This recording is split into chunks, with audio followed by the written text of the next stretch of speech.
Our stop today on the Mystery Trail is beautiful Buenos Aires, busy capital city of Argentina. There's so much that hits you when you arrive here.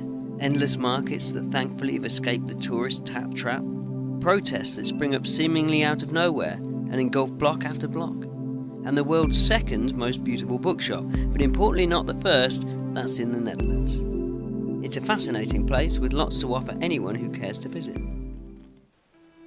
But our main focus today is on Recoleta Cemetery, Buenos Aires' very old, walled resting place for the rich, powerful, and, as you'll come to find out, often extremely unlucky. Now here's fair warning, we'll be talking about the macabre, and it's not all pleasant, so may the squeamish amongst you be warned. Not to be outdone by the European style of a showy send-off, Recoleta shows excess upon excess. Final wishes being honoured in the most meticulous of ways. The cemetery has hundreds of crypts and mausoleums, but there are no plots left. To get one, you'll need to buy it from an existing and still living family owner and pay handsomely. $100,000 is not uncommon. But it's not always the wealthy. Sometimes the citizens themselves stump up the cash to immortalise some of the national heroes they hold close to their hearts. Once a family has purchased a crypt, they'll own it forever. As you can see, many of the crypts have fallen into disrepair. Perhaps there are no relatives left alive to tend to them. Here you can see down into the underground part of the crypt where more coffins are kept. Nobody knows for sure how many bodies have been laid to rest here. It's easy to imagine a few extra ones being put down here in the dead of night.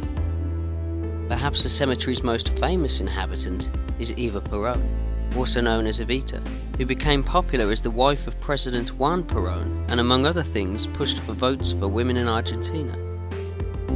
Her road to being laid here after her passing was fraught with mystery and subterfuge.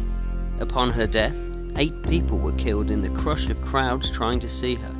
Having been embalmed, her body was taken for public showing at the Ministry of Labour building, where it stayed for almost 2 years. Then things get a bit strange. A military coup led to Juan Perón escaping Argentina, which left Eva's body in the hands of the military dictatorship that succeeded him.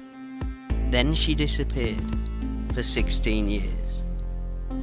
That was until 1971, when she was revealed to have been taken to Italy and buried under a false name. Eva was then dug up, sent to Spain, and displayed in Juan Perón and his new wife's home at their table.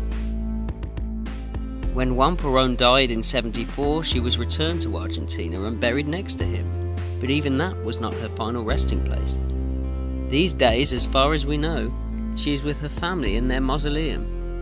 It's easy to miss it, tucked away in one of the smaller side rows, but there's much to be said for its modest style.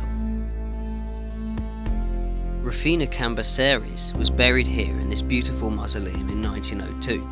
She was just 19, but the morning after her burial, she was found outside her coffin. Debate still goes on today about what exactly happened, with many believing that she suffered a heart attack after waking up in the night, very much alive and enclosed in a casket. Buried alive in Recoleta?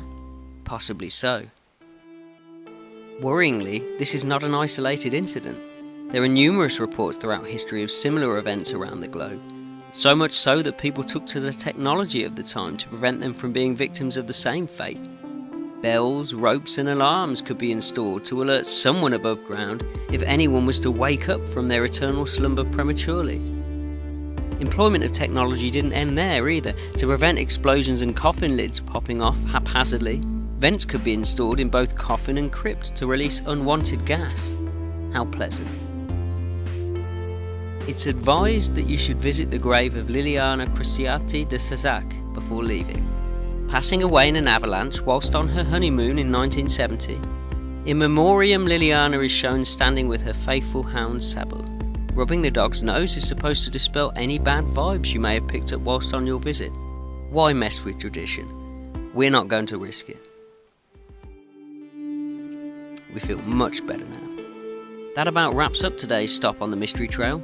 Thanks for joining us, and feel free to visit our website, www.themysterytrail.com, or if social media is your bag, through Facebook, Twitter and Instagram links in the description. And until next time, be excellent to each other.